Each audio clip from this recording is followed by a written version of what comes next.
sacarán aguas con alegría de las fuentes de la salvación. Sacarán aguas con alegría de las fuentes de la salvación. Este es el Dios de mi salvación. Yo tengo confianza y no temo, porque el Señor es mi fuerza y mi protección. Él fue mi salvación.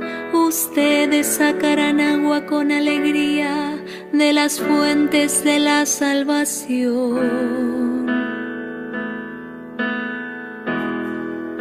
Sacarán aguas con alegría de las fuentes de la salvación. Den gracias al Señor, invoquen su nombre, anuncien entre los pueblos sus proezas, proclamen que sublime es su nombre.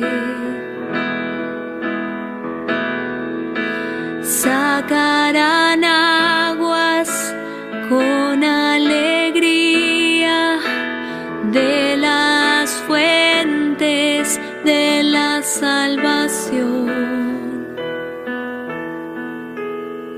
Canten al Señor porque ha hecho algo grandioso, que sea conocido en toda la tierra. Aclama y grita de alegría, habitante de Sión, porque es grande en medio de ti el Santo de Israel. Sacarán aguas con alegría de las fuentes de la salvación. Sacarán aguas con alegría de las fuentes de la salvación.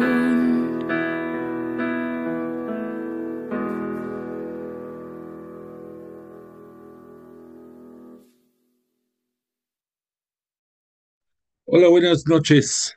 ¿Qué tal? Qué gusto que nos encontramos de nueva cuenta este día martes 21 de octubre del año 2025, unidos todos para continuar con dentro de nuestro espacio bíblico virtual, para continuar adentrándonos en el maravilloso mundo de los milagros de Jesús. Vamos, como todas las sesiones, a comenzar como debe de ser, dando gloria y alabanza a Dios Padre por medio de Jesús de Nazaret, y con el corazón abierto, digamos, reunidos en nombre del Padre, del Hijo y del Espíritu Santo. Amén. Padre nuestro que estás en el cielo, santificado sea tu nombre. Venga a nosotros tu reino. Hágase tu voluntad en la tierra como en el cielo. Danos hoy nuestro pan de cada día. Perdona nuestras ofensas como también nosotros perdonamos a los que nos ofenden. No nos dejes caer en la tentación y líbranos del mal. Dios te salve María, llena eres de gracia, el Señor es contigo. Bendita eres entre las mujeres y bendito el fruto de tu vientre Jesús. Santa María, Madre de Dios, ruega por nosotros pecadores, ahora y en la hora de nuestra muerte. Amén. Gloria al Padre, al Hijo y al Espíritu Santo, como era en el principio, ahora y siempre, por los siglos de los siglos. Amén. E invocamos al Espíritu Santo y decimos: Oh Espíritu Santo, don de Dios y fuerza de lo alto, fuente de agua brotante de vida eterna, desciende y mora en nuestros corazones. Haznos verdaderos adoradores del Padre, condúcenos a la plenitud de la verdad y transfórmanos en testigos de Jesús para llevar su nombre hasta los confines de la tierra. Amén. Bueno, pues como todas nuestras sesiones, le agradecemos anticipadamente a Jesús de Nazaret y al Espíritu Santo que se encuentran entre nosotros y nos ayudan a entender mejor la palabra de Dios Padre. Les agradecemos profundamente su compañía siempre y les pedimos que, como una intención particular, que Dios Padre, nuestro Padre Dios, nos ayude a que los esfuerzos que se están haciendo por sostener una paz en el Oriente Próximo, concretamente en la historia y en los espacios de Jerusalén, de Gaza, de toda esa zona de la península del Sinaí, pueda avanzar. Es de realmente eriza los vellitos de la piel el pensar que a pesar de que se dijo sí, sí queremos paz, pero todo pende de alfileres completamente por infinidad de cosas que no viene al caso sacar ahorita. Pero lo único cierto es que si no se da la observancia y conclusión de este primer paso, difícilmente se van a obtener los pasos siguientes. Y estamos muy necesitados de vivir en paz, de estar en paz y de poder compartir la paz, y necesitamos que Dios Padre nos ayude, porque nosotros, mortales, no podemos. Le rogamos que el Espíritu Santo, que es el que está entre nosotros hasta el fin de los tiempos, haga todo lo necesario para que se le escuche, para que se hagan las negociaciones, las acciones, las palabras que deban de pronunciarse, todo, para que tengamos esa paz deseada. Que así sea.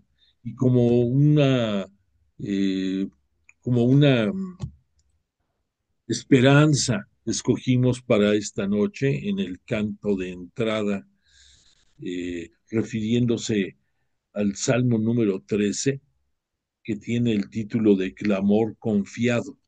Y es un salmo precioso porque nos habla de la certeza que tenemos en el auxilio de Dios y en este caso de su unigénito, también de Jesús de Nazaret, y con esa confianza nos unimos a ese bello canto esta noche, con la certeza de que Dios Padre a través de Jesús de Nazaret nos escucha y que el Espíritu Santo, que es quien habita entre nosotros hasta el fin de los tiempos, se va a hacer presente. Tenemos confianza y nuestro clamor sabemos que es escuchado por Dios y por Jesús.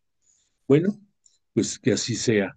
Y ahora ya adentrándonos a nuestro tema de clase, hemos estado en las dos sesiones anteriores a manera de preámbulo de estar hablando acerca de las bases en las cuales se sostiene nuestro estudio de milagros. Y quiero darte un dato que no te lo había revelado, pero surgió, eh, este curso y este libro, concretamente del padre Salvador Carrillo Alday, surgió después de que una vez concluido el concilio ecuménico, eh, el Concilio Vaticano II, ese concilio ecuménico que terminó en el año de 1965, parece mentira, ya hace 60 años, después surgieron movimientos carismáticos pidiendo en muchos de ellos la presencia eh, veraz, la presencia, pudiéramos decir, palpable del Espíritu Santo entre nosotros. Y fue concretamente en la ciudad de Pittsburgh, en Estados Unidos, en donde en el año de 1967 surgió un movimiento entre estudiantes universitarios en que pedían la presencia del Espíritu Santo en una forma manifiesta. Ellos eh, apoyándose en la presencia del Espíritu Santo en los primeros tiempos de la iglesia naciente, de la Iglesia Santa Cristiana Católica y Apostólica, invocaban la presencia del Espíritu Santo como una fuerza renovadora de la fe y un testimonio del poder de Dios entre los hombres. Y pues nada, que su petición fue escuchada y a través de diferentes manifestaciones, de ahí surgió eh, la actualización de lo que conocemos como la renovación carismática. Posteriormente, por el año de 1969, comenzaron a acudir algunos obispos y sacerdotes latinos a estas inmediaciones para conocer más de cerca acerca de este movimiento y quedaron bastante complacidos de los beneficios que traía entre toda la feligresía. Y hubo un sacerdote muy especialmente de la República Dominicana, perdón, de nombre Emiliano Tardif. Él era misionero del Sagrado Corazón y él fue uno de los impulsores ya en el terreno latinoamericano de esta renovación carismática. El padre Salvador Carrillo también participó de este movimiento, aunque no con la fuerza que otros sacerdotes lo hicieron, pero era simpatizante, obviamente, de los carismas que se pedían, de las gracias que se le suplicaban enviar a Dios a través del Espíritu Santo. Entonces, participó en varios eventos multitudinarios en que además de que se renovó el, la devoción, pudiéramos decir, la costumbre, la sana costumbre de pedir la presencia del Espíritu Santo, se dieron varios, por no decir una cifra, milagros, varios signos de poder dentro de los asistentes a esos eventos que están documentados y que eso le dio mayor vigencia en, a esta renovación carismática. Desafortunadamente, en algunos lugares se ha desvirtuado esta bella eh, devoción y se ha caído en, una, en una serie de alabanzas que muchas veces para muchos propios y extraños nos causan admiración. Pero lo que hay que reconocer es el fondo, lo que hay que reconocer es la profundidad de este movimiento y hay que agradecer que gracias a muchos estudiantes universitarios, los que iniciaron este movimiento, muchos sacerdotes latinoamericanos y de otras latitudes, que continúa vigente, porque pues una, una cuestión es innegable, que el Espíritu Santo permanece entre nosotros. Y entonces, toda esta narrativa que te estoy comentando viene porque a raíz de esos movimientos, como que surgió una necesidad de querer contemplar nuevos milagros que se realizaran en la comunidad, en las comunidades latinas propiamente y de otras latitudes.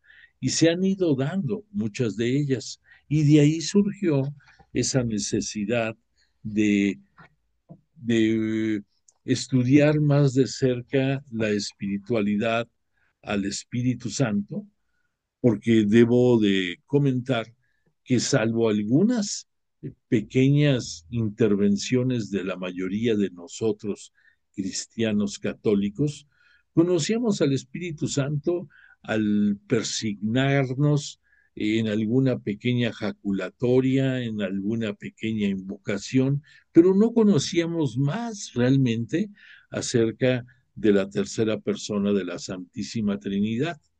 Y hay que reconocer que gracias al Concilio Vaticano II, a su constitución Dei Verbum y a muchos escritos posteriores que se han ido dando, que en realidad nos hemos ido adentrando en el conocimiento y estudio del Espíritu Santo. Y oh sorpresa que con el paso del tiempo hemos podido constatar que el Espíritu Santo, que es la fuerza de Dios y del unigénito de Dios, de Jesús de Nazaret, descendiendo hasta este mundo, es parte vital de la teología de nuestra iglesia y que sin él, pues simple y sencillamente no seríamos lo que actualmente somos, porque el Espíritu Santo es quien permanece entre nosotros. Por lo tanto, no estamos equivocados en buscar esa cercanía al Espíritu Santo. Pero, como bien dicen las Escrituras, no podemos amar lo que no conocemos. Entonces, pues yo te felicito a ti y me felicito a mí mismo, ¿por qué no decirlo?, de nuestra sed de conocer más acerca del Espíritu Santo, de su presencia, de la fuerza que tiene transformadora de todos nosotros, de la fuerza que tiene el que es el hilo conductor entre la palabra de Dios, entre la palabra del Verbo de Jesús encarnado, el unigénito de Dios Padre, y que si no fuera por ellos, no podríamos conocerlo a Él en toda su plenitud, al Espíritu Santo.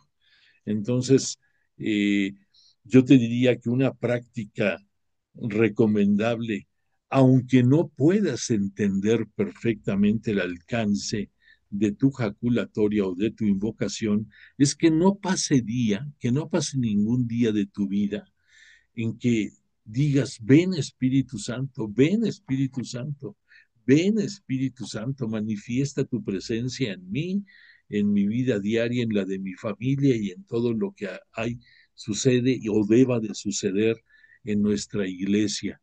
Entonces, repito, aunque no alcances a entender toda la magnitud de tu petición, no dejes de hacerla porque necesitamos mucho del Espíritu Santo y de su poder entre todos nosotros. Bueno, pues dicho lo anterior, te vuelvo a poner la lámina del contenido de lo que hemos estado reflexionando en las sesiones pasadas. Algunas cosas que digamos que voy a decirte ahora ya las tocamos, será de manera breve, pero otras van a complementar lo que hemos estado comentando acerca de la actividad taumatúrgica de Jesús. Ya te recuerdo que el término taumatúrgico se refiere a la acción de las obras de poder que en el caso de Jesús se citan en las Sagradas Escrituras, en la Biblia, concretamente los signos de poder que en su ministerio público nos mostró Jesús. Dentro de esos signos se encuentran los milagros y que por lo tanto debemos de entender que los milagros en el ministerio público de Jesús eran acciones necesarias porque, como, comenté hace unos momentos, nadie puede amar lo que no conoce. Entonces, en el caso de Jesús, además de su palabra, que era la manera en que nos enseñaba a conocer el reino de Dios y cómo vivirlo desde este mundo y a través de vivirlo poder, adheridos a fe en Él, poder gozar del reino celestial también. Entonces, además de esas palabras, necesitaba el pueblo el poder constatar la veracidad y la fuerza de la palabra de Jesús. Ellos ignoraban que el hacedor de los milagros en Jesús era Dios Padre.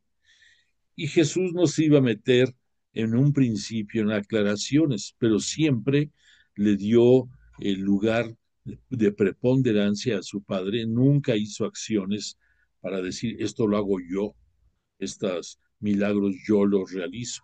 Siempre vino una secuencia que se volvió común: alabanza al Padre, agradecimiento al Padre por lo que iba a realizar, y después la operación del milagro, y gracias a eso el pueblo, la comunidad, veía, y entonces al ver y al escuchar la palabra de Jesús a través de los dos órganos del cuerpo, para poder hacer que entre a tu corazón y a tu inteligencia las enseñanzas que estás viendo, se iban dando. Entonces era, repito, era un camino obligado. Sin embargo, Jesús siempre pues actuó con la mayor discreción, nunca quiso la vanagloria ni tampoco la publicidad acerca de lo que sucedía. Y había una razón de peso que los propios evangelistas nos van narrando, cada uno en su buena nueva acerca del ministerio público de Jesús. Algunos reconocían en Jesús la presencia, la pudiéramos decir, la vuelta a este mundo de profetas como el propio Elías. Y por eso entre la población se llegó a correr la voz de que Jesús era un profeta. Recordemos que los profetas fueron seres humanos, fueron como tú, como yo, pero claro, me refiero a lo humano como presencia, como capacidad, pero obvio, ellos tenían toda la gracia de parte de Dios, el sostén, al grado tal que eran un eslabón entre Dios y el pueblo, entre Dios y la comunidad, y servían los profetas como un vaso comunicante para poder asimilar todos los mensajes que ellos iban recibiendo de parte de Dios y que ellos comunicaban al pueblo. Dentro de estos profetas, quizás el más grande fue Elías.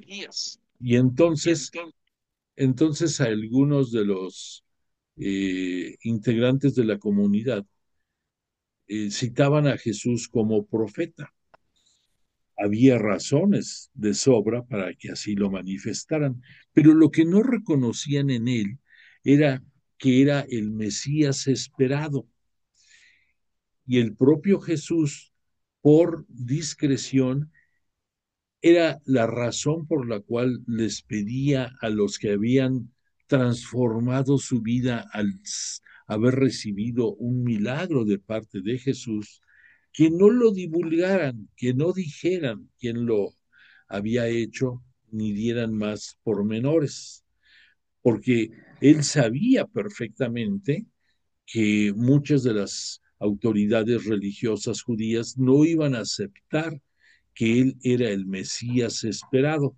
Si no quisieron aceptar la mayoría de estas autoridades que era el Hijo de Dios, cosa que muchos de la comunidad sí lo llegaron a aceptar, pues menos iban a aceptar que era el Mesías. ¿Y por qué no iban a aceptar que era el Mesías? Ya hemos hablado, pero te lo vuelvo a recordar. De acuerdo a las creencias judías, ellos siempre esperaron un Mesías guerrero, un Mesías que viniera a someter a todas las naciones, las fuerzas que habían hecho sufrir en el transcurso del tiempo al pueblo de Israel, que cobrara, por qué no decir, quizás más que justicia, que cobrara venganza de todo lo que habían padecido, que lo sometiera y que además reivindicara la soberanía de Jerusalén y su preponderancia en toda la zona. Entonces, esa era la visión que tenían las autoridades religiosas judías y que ellos a su vez pues lo comunicaban a toda su comunidad en las enseñanzas que daban primordialmente en las sinagogas y cuando habían ceremonias especiales en las que acudían al templo de Jerusalén. Entonces, Jesús dentro de su discreción, dentro de su servicio que siempre vio por los más necesitados, veía oportuno, veía sano que no se enteraran para que no se desvirtuaran las cosas. No pudo contener el esfuerzo de que muchos hablaran de él a pesar de su petición, y eso hizo que se acelerara el tiempo en que las autoridades religiosas judías lo catalogaran como el enemigo a vencer y llegar al punto tal, recordarás, que cuando ya estaban en las postrimerías de su ministerio público, más o menos 2 años y medio de que había iniciado, fue el momento en el que el sumo sacerdote en turno del Sanedrín, este Caifás, eh, Caifás y Anás también, en el Sanedrín, tramaran el que Jesús tenía que morir. Y la, y la forma en que veían ellos este asunto es que, es que decían, vale más la pena que perezca una persona a que se pierda todo el pueblo. Entonces ellos estaban seguros, estaban ciertos del arrastre popular que estaba teniendo Jesús y por lo mismo la amenaza que para ellos representaba que en un momento determinado la población lo reconociera como el Mesías esperado. No les convenía a ellos. Y fue por lo que sucedió todo lo que ya hemos estudiado en la Pascua del Señor. Pero ahorita, basándonos en lo que la lámina anterior y en esta lámina, estamos diferenciando lo que vamos a estudiar acerca de los milagros en el Antiguo Testamento y lo que vamos a ver en el Nuevo Testamento a través de los 4 evangelistas. Bueno, ahorita que te cito el tema de los 4 evangelistas, hay algunas precisiones que tenemos que tener en consideración. En primer lugar, recuerda que tenemos 4 evangelistas y de esos 4, 3 los conocemos como los evangelistas sinópticos. Ya hemos hablado, pero te recuerdo que la palabra sinóptico significa que hay muchas concordancias entre ellos en ciertas cosas y algunas diferencias que, que pues en sus escritos se observan. Pero también, además de esas concordancias, hay muchos vasos comunicantes entre lo que fueron ellos elaborando en sus escritos. Recordemos que los evangelios, las buenas nuevas sobre la vida de Jesús de Nazaret, comenzaron a conocerse públicamente a partir del año 64 de la era cristiana, del primer siglo. Y esto obedecía primordialmente a una razón. Así como hemos hablado de que el imperio griego tenía y sigue teniendo una gran penetración en toda la cultura del mundo, por esa misma razón, los escritos para que pudieran tener mayor alcance, para ser conocidos en muchos países, tenían que ser escritos en griego. Dentro del griego hay incluso un tipo de griego que se le conoce como griego koiné. con K, griego koiné, que pudiéramos decir era el, el idioma, la lengua que la mayoría de la gente del pueblo usaba, los términos conocidos para ellos. Entonces fue en griego koiné, precisamente, que tuvieron que ser traducidos los evangelios.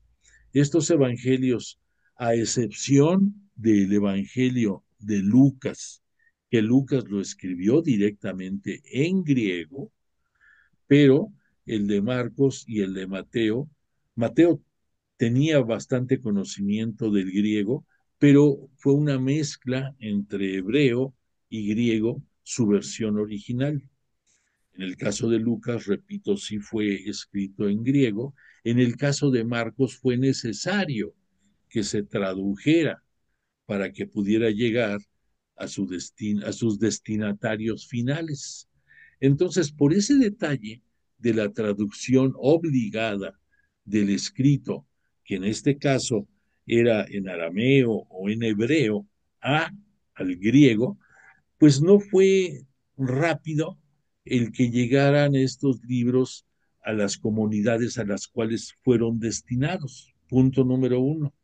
El punto número dos es que dentro del triángulo que hemos observado de lo que es el método histórico crítico, van a privar momentos distintos en en el escrito en cada uno de los evangelistas, concretamente en el caso de de los sinópticos. Entonces, entonces, por esa razón, entre otras, vamos a ver que los evangelios fueron apareciendo en el momento que tenía que darse. En el caso de este Marcos, que fue el primero, está surgiendo la luz pública en el año 64. El Evangelio de Mateo está surgiendo más o menos cerca del año 80, más o menos por esas mismas fechas, quizás un poquito más, aparece el de Lucas, pudiéramos citarlo por el año 85. Y ya el Evangelio de Juan va a surgir en diferentes partes del contenido entre los años 90 y el 100. Pero esto te lo digo porque debes de tener tú en mente que si tú sacas una línea de tiempo entre la muerte de Jesús que se da en el año 30 a que van apareciendo los evangelios, pues simple y sencillamente el más próximo, el de Marcos, apareció 34 años después. Aparece el de Marcos en el momento en que este Pedro está en Roma y probablemente ya hasta fue martirizado cuando aparece a la luz el Evangelio de Marcos. Que este Marcos tuvo una conexión importante con Pedro, con la roca que sostiene a la iglesia, pero no fue Pedro el que le pidió que escribiera el Evangelio.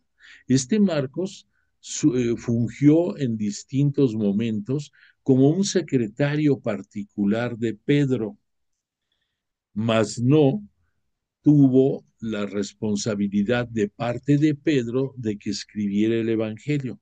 Él lo hizo inspirado por el Espíritu Santo.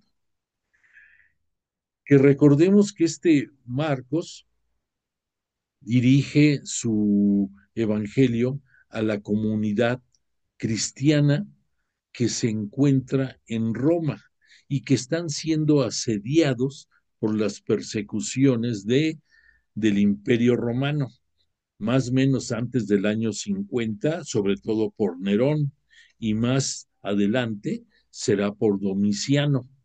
Pero los dos emperadores, más los que estuvieron intermedios y algunos naciones vasallas de los propios romanos, persiguieron a los cristianos y tristemente pues fueron los causantes de los primeros mártires de la iglesia dentro del cristianismo católico. Recordemos que el primero que está citado no fue de Roma. Te hago entre paréntesis, el primer mártir registrado por nuestra religión es San Esteban, que eso se dio en el propio Jerusalén y se dio por una discusión en principio, porque los cristianos helenistas, los cristianos judíos, pudiéramos decir, helenistas, los que estaban, eh, pedían muchas concesiones para sus viudas, para aquellas mujeres que necesitaban apoyo de la iglesia. Y había otro grupo en la naciente iglesia cristiana católica que eran judíos hebreos, judíos que estaban en la zona de la península del Sinaí. Entonces eran dos grupos de judíos con diferentes tendencias. Por problemas entre la asistencia que debían de darle a estas viudas, empezó a haber una discusión que se fue subiendo de tono y en un momento dado terminó con la lapidación de Esteban ahí en Jerusalén, que esto se dio poco tiempo después de la crucifixión de Cristo. Y de ese hecho nos lo, nos lo cita el propio San Pablo. Él no participó de esta discusión, mas sin embargo, sí fue testigo ocular de lo que estaba sucediendo.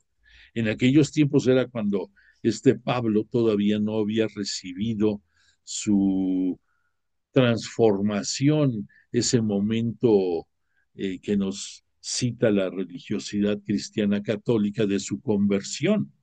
Y entonces él poco le importó que lapidaran a Esteban, él perseguía escarnizadamente a los judíos que estaban dejando el judaísmo para pasarse al cristianismo. Eso es algo que vale la pena aclarar porque en muchas ocasiones nos imaginamos que Pablo perseguía a cristianos y no, Pablo perseguía a los judíos que estaban abandonando el judaísmo para ingresar a la naciente iglesia cristiana católica. Bueno, ya me desvió un poco, pero lo que quiero sí comentarte con relación a Marcos, al evangelista, es que Marcos tuvo oportunidad de viajar con este Pablo en parte de sus recorridos, de sus viajes, de llevar la palabra de Dios hasta los confines de la tierra, y el nombre de completo de Marcos es Juan Marcos. Tú vas a ver en el libro de Hechos de los Apóstoles y en las epístolas de Pablo citado su nombre. Pero en pocas palabras, este Juan Marcos tenía rasgos de familiaridad con varios de los primeros evangelizadores que fueron a la región del Asia de aquellos tiempos. Y entre otros, repito, estuvo viajando una temporada con Pablo.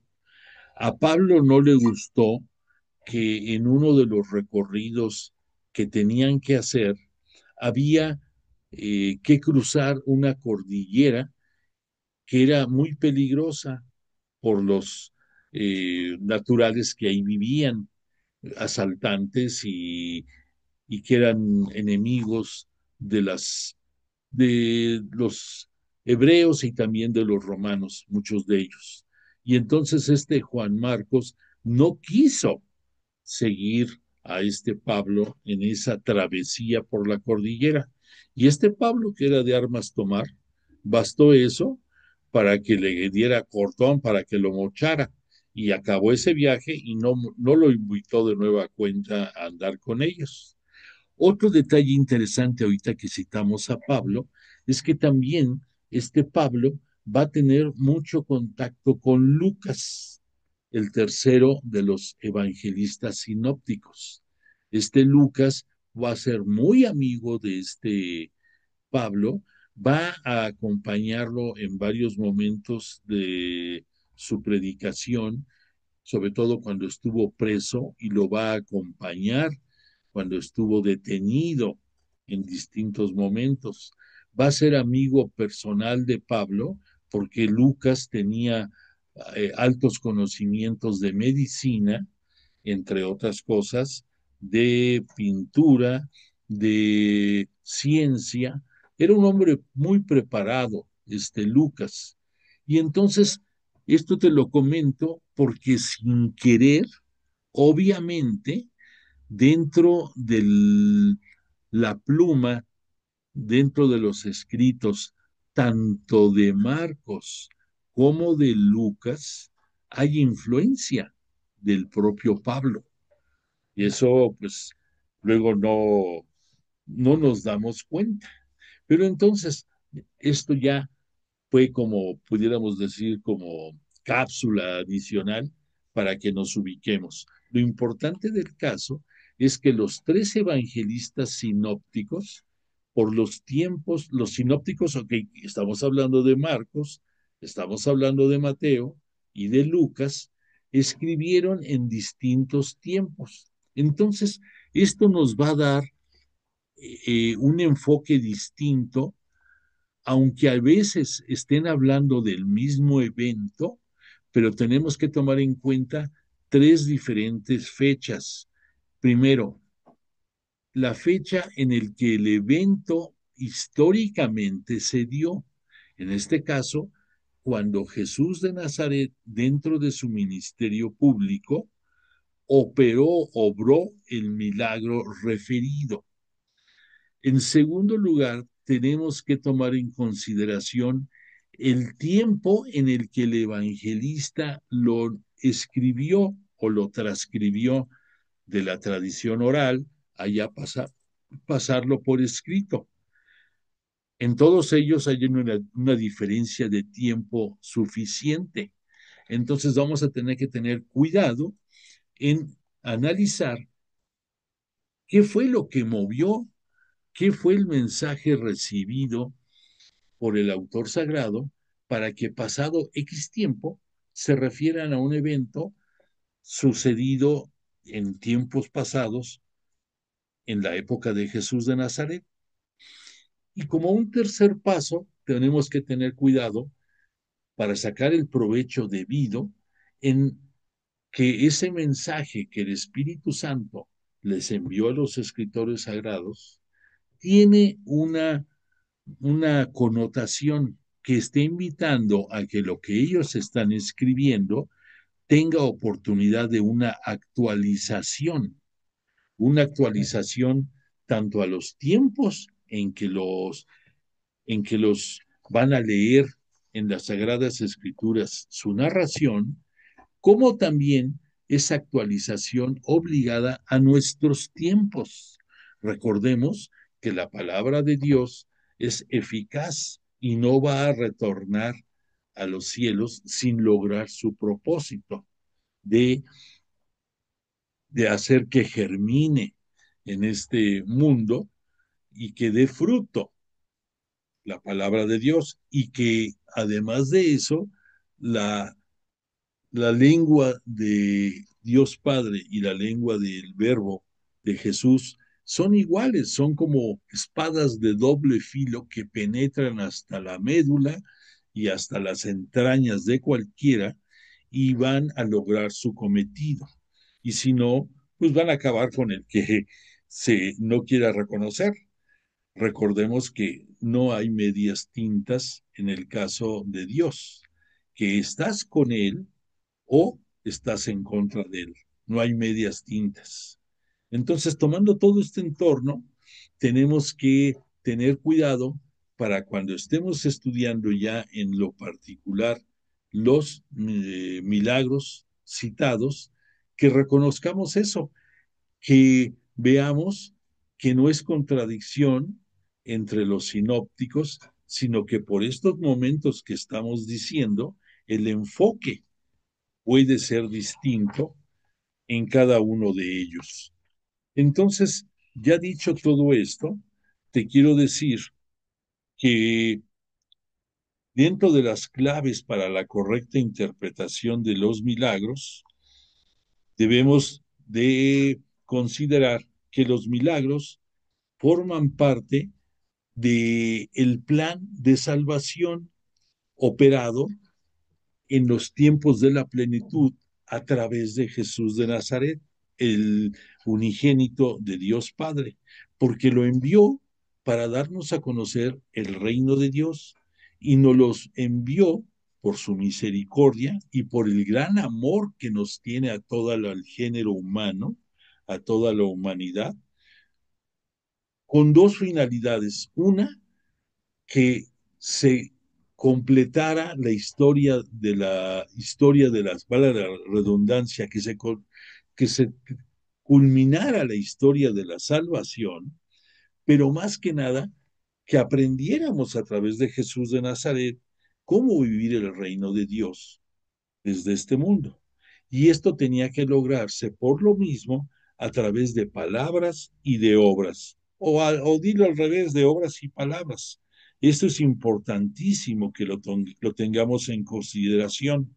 Incluso en el catecismo de la Iglesia Católica, refiriéndose a la Constitución Dei Verbum, nos señala mucho estos aspectos, la necesidad de las palabras y las obras en el caso de Jesús y posteriormente la interpretación correcta de todo lo que Cristo, o sea, ya Jesús glorificado, significó todo lo que hizo estando en la tierra. Entonces, tenemos también que considerar que, como citamos en las clases pasadas, que este Jesús siempre va a demandar de el que de la persona en la que se va a operar el milagro, va a operar una fe, ya lo dijimos, y esa fe no tiene que ser una fe en Dios, sino una fe en la persona de Jesús. Eso es importante, porque sin esa fe no se puede dar muchas acciones de milagros. En las Sagradas Escrituras, ya comentamos, nos citan 34 milagros. Esos 34 milagros están, eh, algunos de ellos, compartidos por varios de los evangelistas. Ya te dije, el único milagro que los 4 evangelistas citan es la primera multiplicación de los panes y los peces. Es el único milagro que los 4 citan, que posteriormente se utiliza un término que hay milagros de milagros de 3 tradiciones, de 2 tradiciones, y milagros que nada más cita cada uno de esos evangelistas. Al decir de 3 tradiciones, significa que 3 de los 4 evangelistas se refirieron al mismo milagro, pero cada uno poniéndole su toque personal a la narrativa de ese milagro. Obviamente los de 2 tradiciones es que son nada más 2 los que comparten ese, esa, ese inventario de milagros. Y cuando es de uno solo, pues son milagros que solamente el evangelista cita. Y vas a decir tú, ¿y a poco hay de todo eso? Sí, ya te comenté que el único milagro que los 4 narran es la primera multiplicación de los panes y los peces, porque hay una segunda que no lo narran los 4. Y como una contraparte de esto, para que te des una idea, En el caso del evangelista Juan, él únicamente cita 7 milagros. Y dentro de esos 7 milagros hay dos que únicamente él va a citar por razones teológicas que ya veremos en su momento. Pero para que no te quedes con la duda cuáles son, es las bodas de Caná y también el haber traído a Lázaro de nueva cuenta a la vida. Esos son exclusivos de la narración de Juan. Y has de decir tú, bueno, ¿y por qué no citó este Juan muchos otros de los milagros que citaron los otros evangelistas? Bueno, pues tú piensa ahorita con lo que hemos estado hablando. Si este Juan escribió su buena nueva para que apareciera, bueno, para que se conociera y que se diera a conocer entre el año 90 y el 100, estamos hablando de una diferencia ya de 60 a 70 años de la muerte de Jesús. Por lo tanto, este Juan, iluminado por el Espíritu Santo, va a dedicarse a resaltar muchos aspectos teológicos sobre lo sucedido, sobre el entorno histórico que compartieron los cuatro evangelistas, usando un lenguaje diferente y con un mensaje doctrinal distinto al que usaron los otros tres evangelistas. O sea, Juan está bien la oportunidad de decir, esto sucedió así, materialmente te va a dar una descripción, pero él se va a centrar mucho en el contenido teológico de esos acontecimientos. Y un punto intermedio va a ser este Mateo. Este Mateo va a escoger en su narrativa de milagros únicamente 10 milagros. ¿Por qué? Pues porque a este Mateo, que respeta mucho las tradiciones del judaísmo, él maneja con una habilidad pasmosa cifras y muchos detalles más del judaísmo, y él sabe que el número 10 es un número de elección. Por esa razón, es puedes entender mejor ahorita por qué las tablas recibidas por Moisés son 10 los, los puntos que trata el decálogo, porque eso te invita a pensar en que tú debes de elegir. Y por lo tanto, este Mateo, como una similitud a lo que hablamos ahorita de las tablas de la ley, también va a escoger él únicamente 10 milagros. En el caso de este Lucas y de Marcos, van a marchar muy de la mano en bastantes momentos. Este Mateo, en ciertos milagros, se va a unir a ellos en esa para hacer una triple tradición. Pero este Marcos va a citar 18 milagros, Lucas también más o menos una cantidad similar. Lo que va a variar ahí es el mensaje doctrinal del autor. Entonces te lo comento esto porque tenemos que tener la claridad de esas diferencias que vamos a encontrar en los mismos milagros. Bueno, dicho todo lo anterior, te quiero decir, además, para acabar de entender bien de lo que vamos a estar manejando, que los milagros de Jesús en su ministerio público básicamente van enfocados en dos vías. Una, lo que son curaciones y otra, lo que son exorcismos.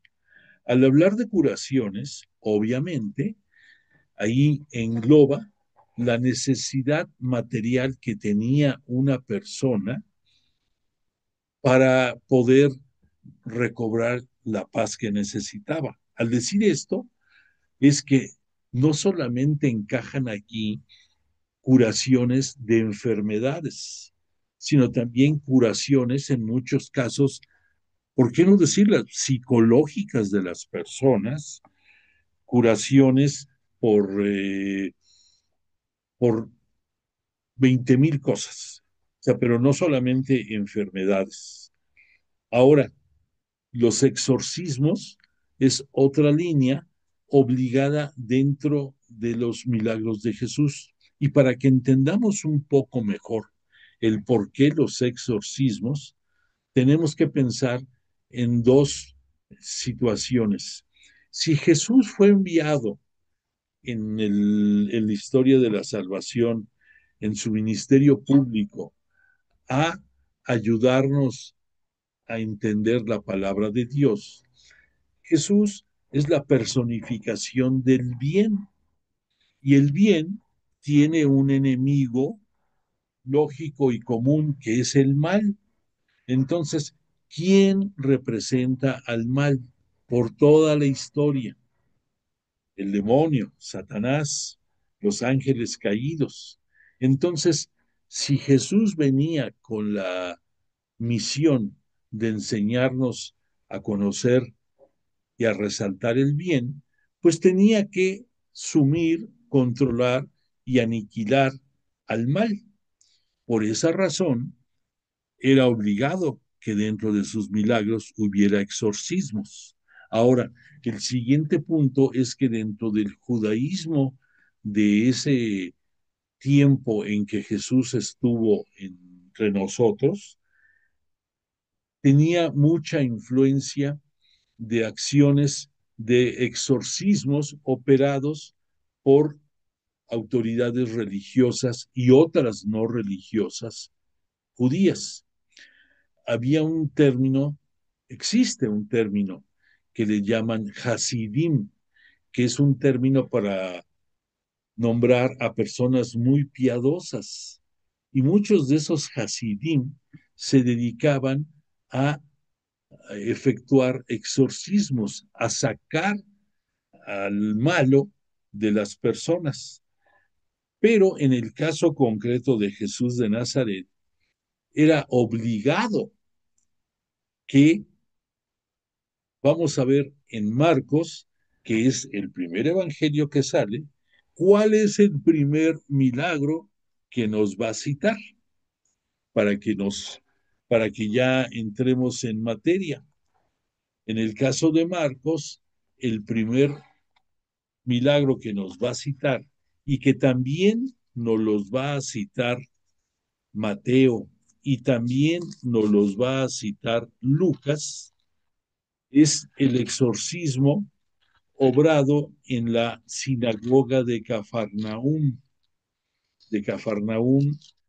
y vamos a entrar a la descripción de acuerdo a lo que nos dice la Biblia acerca de este milagro de Jesús. Es importante para que entendamos este milagro de Jesús dos detalles adicionales. El primero, dentro del mensaje doctrinal del autor, en este caso de Marcos, vamos a poder tener claves de ese mismo mensaje si ponemos atención en el inicio del Evangelio, de la narrativa, en este caso de Marcos, y en el cierre del mismo Evangelio. Ahí nos va a dar el inicio y la conclusión de lo que él pretendía lograr a través de su versión de la Buena Nueva de Jesús. En el caso de Marcos, en su capítulo primero, comienza de esta forma: comienzo del Evangelio de Jesús, el Cristo, Hijo de Dios, conforme está escrito en el profeta Isaías. Aquí ya te está dando otro detalle adicional. Aquí ya te menciona la palabra Cristo. Y sabemos que Cristo es el la gloria que obtiene Jesús de Nazaret después de su resurrección y ascensión al cielo para ser glorificado. Solamente ahí obtiene ese título de Cristo, que por cierto Cristo es la forma en que en el griego se conoce a lo que en hebreo es el Mesías.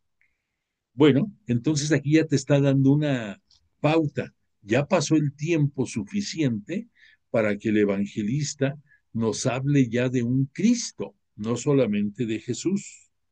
Por otra parte, se está refiriendo a lo que de la persona de Jesús nos comentó Isaías, el profeta Isaías, el primer Isaías. Estamos hablando como del año 750 antes de la llegada de Jesús a este mundo. ¿Qué dijo Isaías? Entre otras cosas, dijo, voy a enviar a mi mensajero delante de ti, el que ha de preparar tu camino, voz del que clama en el desierto, preparad el camino del Señor, enderezad sus sendas. ¿A quién se está refiriendo? A Juan Bautista. Y Juan Bautista, de acuerdo a las costumbres religiosas judías, lo veían como la como el que había regresado a este mundo, el profeta Elías, porque había mucha similitud entre su forma de ser, entre su forma de pensar, entre la vestimenta que usaban, en sus conceptos.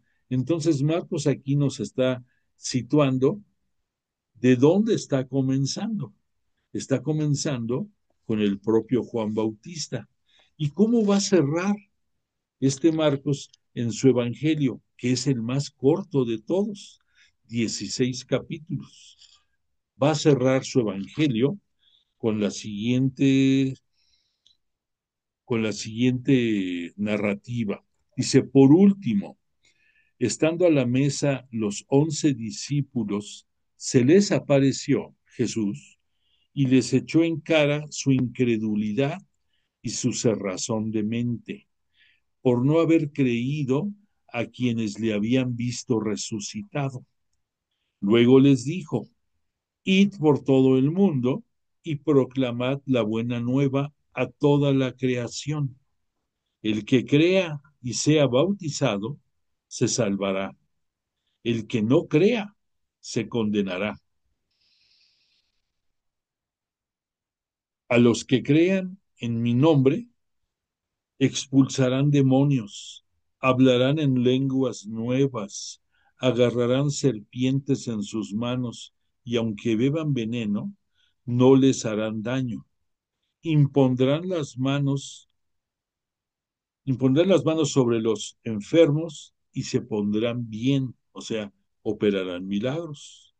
Con esto el Señor Jesús, después de hablarles, fue elevado al cielo y se sentó a la diestra de Dios. Ahí es cuando obtiene el título de Cristo. Ellos salieron a predicar, los apóstoles, por todas partes. El Señor colaboraba con ellos y confirmaba la palabra con los signos que le acompañaban. ¿Qué signos esos que dijo de que iban a operar, a hacer milagros? Entonces es importante que tengamos la claridad de qué es lo que pretende este Marcos y de ahí vamos a entender con mayor claridad el por qué escogió ciertos milagros dentro del ministerio de Jesús.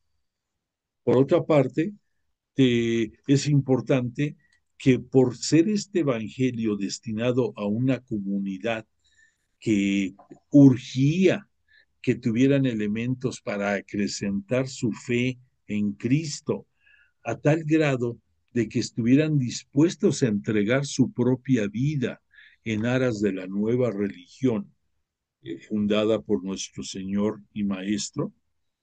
Entonces, eso explica el por qué su Evangelio de Marcos consta únicamente de 16 capítulos, el más breve de los cuatro evangelios. Y además, también nos cita otro dato interesante. Le urgía a Marcos dar a conocer su contenido personal, inspirado por el Espíritu Santo, y por eso, desde el primer capítulo, nos va a citar este Marcos, además de lo que ya te leí, nos va a citar cómo fue el bautismo de Jesús en el Jordán, cómo es la vocación para para que Jesús llamara a sus cuatro primeros discípulos. Estamos hablando de Pedro, de Juan, perdón, de Pedro y Andrés, los hermanos, y de Santiago y Juan, los hijos de Zebedeo. Pero además de eso, en el mismo primer capítulo, nos va a enseñar, nos va a narrar el primer misterio que vamos a leer ahorita, que es que Jesús enseña en Cafarnaúm y cura a un endemoniado. Estoy en el capítulo primero, pero estoy en el versículo 21 del Evangelio de Marcos. Dice, a poco de llegar a Cafarnaúm, entró el sábado en la sinagoga y se puso a enseñar, se refiere a Jesús, y la gente quedaba asombrada de su doctrina, porque les enseñaba como quien tiene autoridad y no como los escribas. Has de decir, bueno, ¿qué nos quiere decir aquí con esta descripción? Bueno, pues que los escribas eran gente que estaban al servicio del judaísmo y que básicamente se dedicaban a transcribir textos de las sagradas escrituras, pero ellos, dado al oficio que tenían, se sentían como capacitados para poder externar opiniones acerca de las propias escrituras, pero no era comparable a lo que la comunidad estaba viendo en Jesús, un maestro de la ley, que desde el primer momento, en la forma de enseñar, mostró su autoridad. No era lo mismo leer que proclamar, por decirte algo. Y no era lo mismo el tú observar a Jesús de Nazaret hablando, porque él mismo transmitía todas las sensaciones que necesitaba el pueblo, la comunidad, advertir. Era una autoridad, era un rabí, era un maestro de la ley. Por eso, continúo, dice, había precisamente en su sinagoga un hombre poseído por un espíritu inmundo. Al decir espíritu inmundo, la palabra inmundo significa que todo lo que va relacionado a esa expresión inmundo viene del tentador, viene de Satanás. De ahí, pues, entiendes mejor la palabra inmundicia, inmundicia que es algo que identificamos como algo asqueroso, algo nefasto, pues viene de ahí, de inmundo. Y al decir inmundo, quiere decir que eran obras que venían de los ángeles caídos del tentador, que son los enemigos naturales y acérrimos de Jesús, que viene a enseñarnos el bien. Entonces, repito, había precisamente en su sinagoga un hombre poseído por un espíritu inmundo que se puso a gritar, ¿qué tenemos nosotros contigo, Jesús de Nazaret? ¿Has venido a destruirnos? Sé quién eres, el Santo de Dios. Jesús entonces le conminó, o sea, lo paró en seco y le dijo, cállate y sal de él. Y el espíritu inmundo lo agitó violentamente a la persona que tenía poseída. Dio un fuerte grito y salió de él. Todos quedaron pasmados, de tal manera que se preguntaban unos a otros, ¿qué es esto? ¿Una doctrina nueva expuesta con autoridad? Da órdenes incluso a los espíritus inmundos y le obedecen. Bien pronto su fama se extendió por todas partes en toda la región de Galilea. Entonces, repito, estamos entendiendo aquí el por qué el primer milagro que nos narra Marcos es en contra del mal. Tenía que ser un exorcismo, tenía que ser la expulsión de un endemoniado, un representante de las fuerzas del mal. ¿Por qué? Pues porque Jesús viene a enseñarnos el bien. Ahora, un detalle muy importante que tú tienes que advertir es la manera en la que Marcos pone en boca de ese espíritu inmundo las expresiones que dijo. Te repito porque es muy importante. ¿Qué tenemos nosotros contigo, Jesús de Nazaret? ¿Has venido a destruirnos? Sé quién eres, el Santo de Dios. Aquí, más claro ni el agua, te está dando a conocer que Satanás, el tentador, el ángel caído y todas sus huestes, conocen de Biblia, conocen de las sagradas escrituras y saben a quién se están enfrentando. Esto lo vimos cuando Jesús, antes de empezar a ejercer su ministerio público, cuando en el Jordán recibe el, la purificación de parte de Juan Bautista, que nosotros le identificamos como su bautismo, y que posteriormente, además de ese bautismo de agua, entre comillas, viene el bautismo en el Espíritu Santo, cuando en la teofanía se rasgan los cielos, desciende en forma de paloma el Espíritu Santo, se posa sobre Jesús y dirigiéndose a él, la voz del Padre dice, este es mi Hijo amado, en quien me complazco. Entonces ahí recibe el doble bautismo por agua de parte de la purificación que efectuaba Juan Bautista y del Espíritu Santo. Y después de ahí, ¿qué nos narra? No Marcos, Marcos no se va a meter a estas andanzas, pero otros evangelistas, como en el caso de Mateo, en el caso de Lucas, sí nos van a citar que se va 40 días al desierto a preparar su ministerio público, su plan de trabajo, valga la expresión, y en ese intervalo de tiempo el tentador se le aparece también y lo quiere seducir, haciéndole cambiar la dirección de su plan mesiánico.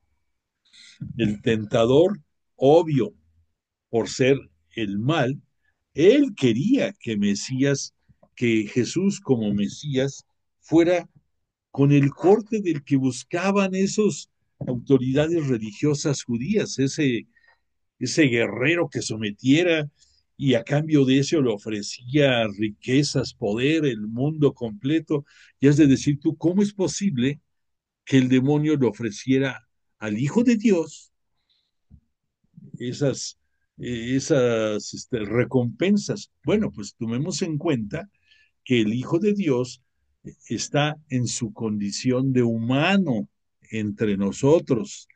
En su ministerio público no dejó de ser nunca un humano que va a seguir los lineamientos trazados a través del Espíritu Santo por Dios Padre, que independientemente de que siempre tuvo su divinidad celeste, pero su divinidad celeste aquí dentro de su ministerio no no la vemos que aparezca porque no debe de ser, porque Jesús está como el Hijo del Hombre, como el unigénito de Dios, con todas las características humanas igual que nosotros, y a excepción del pecado que él nunca lo tuvo, de ahí en fuera, en todo lo demás era igual a nosotros. Yo te pregunto a ti, ponte en lugar de Jesús. Y si a ti te dijeran, oye, si en lugar de que el plan que traes está muy bonito, guaraguara,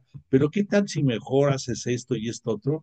¿Y qué te parecería que te diera yo la mitad del país para que tú hagas con él lo que quieras? ¿O qué te parecería si te lleno de riquezas, si haces lo que todo mundo está haciendo? Yo soy el tentador del mundo, yo soy el que conduzco la historia aquí en el mundo, yo soy el príncipe de las tinieblas, pero no dejo de ser un príncipe. En fin, me estoy bajando a un nivel humano muy simple, pero para que entendamos cómo es que el demonio estaba tratando de desvirtuar el plan de mesianidad que estaba tejiendo Jesús, que él venía a atender a los desamparados, a los desvalidos, a los que nadie había pelado en toda su vida, en fin. Pero aquí, ahí, el diablo, pues, dejó claro que su poder en el mundo era tremendo y que Jesús iba a tener que hacer una labor como la que hizo, entregando hasta su propia vida por voluntad, pero que solo de esa manera se podía vencer a la muerte y al pecado, al demonio.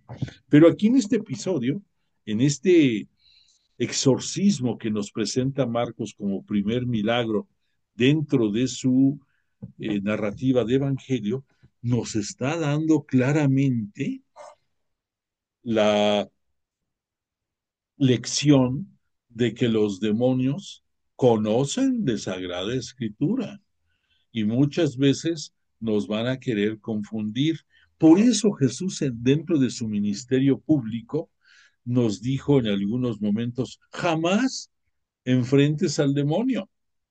Y eso mismo nos los van a decir ya sus apóstoles y el propio Pablo, nos van a decir, nunca dialogues con el demonio, nunca dialogues con Satanás. ¿Por qué? Porque te va a ganar, simple y sencillamente, te va a ganar, porque es un ángel caído, es un ángel que la palabra ángel es un espíritu superior a cualquiera de los hombres, que por haberse revelado por soberbia a Dios, pues claro, está como un ángel caído, pero eso no le quita ni su peligrosidad ni su acción para buscar volver a sembrar el mal en las oportunidades que tenga.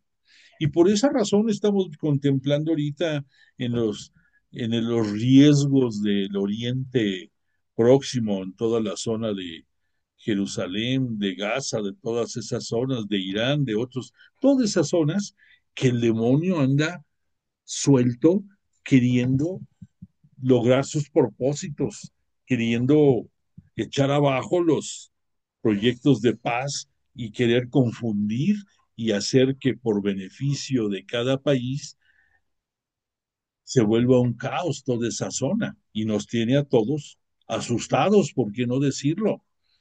Entonces, tómalo en cuenta independientemente, o sea, como una de las lecciones que debes de sacar de este milagro, ya actualizándolo a del año 2025, a tu día a día, es que cuídate de no pretender comunicarte o tener, de tener diálogos con el demonio, porque te va a ganar y después no quiero decirte todo lo que pueda pasar, pero eso es para que veas cómo este milagro que sucedió en el año, entre el año 28 más o menos de la era cristiana, en el año 28, que el evangelista nos lo se está actualizando por el año 64, lo estamos nosotros ahorita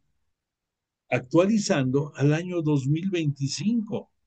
Entonces, que te quede con la claridad este primer milagro de la trascendencia y de las posibilidades que tiene el entender en toda su magnitud los signos de poder de Jesús en su ministerio público, concretamente sus milagros. Aquí te lo estoy demostrando. Lo que para en su momento fue, el por qué, pues porque había muchas necesidades de exorcismos en el momento en que Jesús lo operó este milagro, en que también el entorno histórico, ya hablamos de él, en que el mensaje doctrinal del autor, aunque es 34 años después, por la inspiración del Espíritu Santo, nos está lanzando el mensaje de que el bien siempre triunfará sobre el mal, a pesar de de las batallas que pueda ganar el mal. A fin de cuentas, la guerra la va a ganar el bien. pero eso no quiere decir que haya batallas que el mal pueda ganar. Entonces, actualizándolo ya al 2025, cuídate, cuídate porque el demonio anda suelto y, y ten la certeza que quiere hacerte garras a ti y a cualquiera.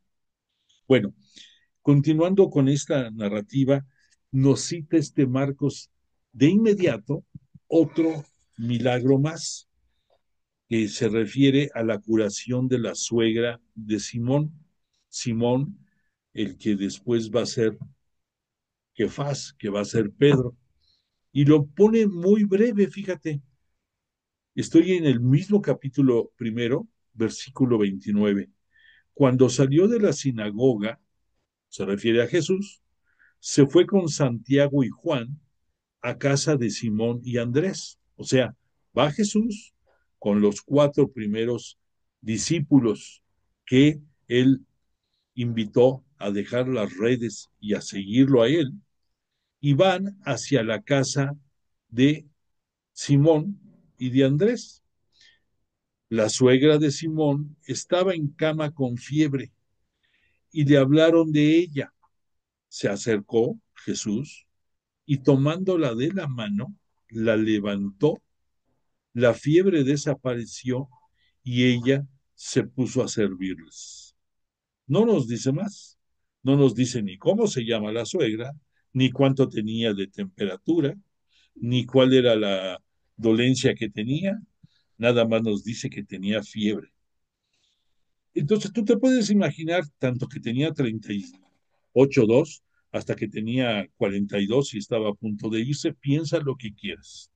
Aquí lo importante de esta narrativa es que la fiebre, al igual que muchas enfermedades en aquellos tiempos, dentro de las costumbres y creencias judías, se pensaba que era la consecuencia de de malas acciones o de pecados cometidos por los padres de las personas que tenían esas dolencias físicas o de enfermedad, o que en un momento dado era consecuencia de malas acciones de ellos mismos. Por eso, vas a entender que en cierto milagro, después de haber curado un milagro, recordarás que uno de sus discípulos le dice, ¿quién pecó, Señor, él o sus padres? Y que Jesús se refiere, ni él ni sus padres, aclarando. Pero estas eran las creencias que había, que si había alguna persona con alguna enfermedad, o con alguna dolencia era consecuencia de algo malo que hizo él o que sus padres hicieron y que él estaba purgando esas consecuencias. Entonces aquí lo que importa es que ese es el cuadro, el escenario en el cual Jesús entra y sin más ni más ve a la señora, a la suegra, la toma de la mano y la levanta sin decir nada. No le preguntó nada, y nada más la levantó y dice aquí muy claramente, y ella se levantó a servirles. Como dato adicional, la suegra de este Simón, por siempre a partir de ese momento, estuvo al servicio de los discípulos y apóstoles de Jesús y del propio Jesús cuando era prácticamente su centro logístico, ahí Cafarnaún, eh, y a las orillas del mar de Tiberíades. Ahí fue donde estuvo por mucho tiempo el lugar donde Jesús pasaba gran parte del tiempo. Y a partir de ese momento, lo que tenemos que entender es que gracias a esa acción sanadora de Jesús, logró que sus cuatro discípulos, después de ver lo que había pasado del exorcismo en la sinagoga, más el que levanta de la fiebre a la suegra de Simón, en ellos nazca esa sensación de fe en el Señor, en el futuro Mesías. O sea, esto lo hizo Jesús por misericordia hacia la suegra de Pedro, pero más que nada para que en alguien tan cercano como era la suegra de Simón, pudieran observar la gloria que en Jesús había y tuvieran credibilidad en su palabra y en sus obras. Eso es el fondo de este milagro. Después, para cerrar bueno, no para cerrar, porque nos van a citar otras curaciones aquí adicionales y otra más, la curación de un leproso, que todo eso va a quedar dentro del capítulo 1 del Evangelio de este Marcos. Te anticipo, tanto Lucas como Mateo van a tomar parte de estos milagros y ellos también los van a citar. Pero eso lo vamos a dejar para la siguiente clase, porque ahorita ya no hay tiempo. Pero pues creo que avanzamos en cuestiones interesantes y le agradecemos enormemente a Jesús de Nazaret y al Espíritu Santo que nos están abriendo nuestro conocimiento acerca de la vida y obra de los signos de poder de Jesús, concretamente de sus milagros. Por favor, manda eh, señales de vida ahí en el WhatsApp de que estuviste presente y si no has enviado tus datos de actualización, por favor hazlo y deseo para ti una grata semana. Ahí tengo un mensaje importante que luego te lo voy a mandar eh, por WhatsApp, pero ya ahorita ya no hay tiempo para que lo digamos aquí de viva voz, pero te voy a mandar algo.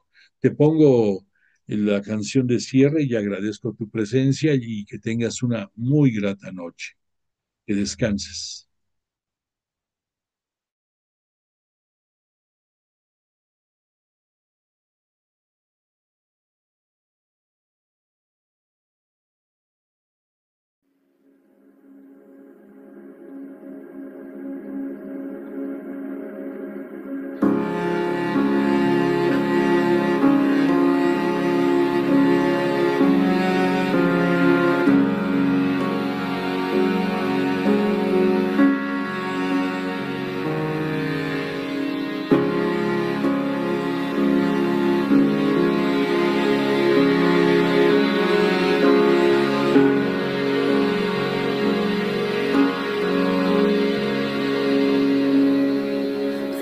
Glorioso Rey en la cruz, tu reino no es de este mundo, tus joyas son tus llagas, tu trono es el madero. Oh, cuán gran misterio, glorioso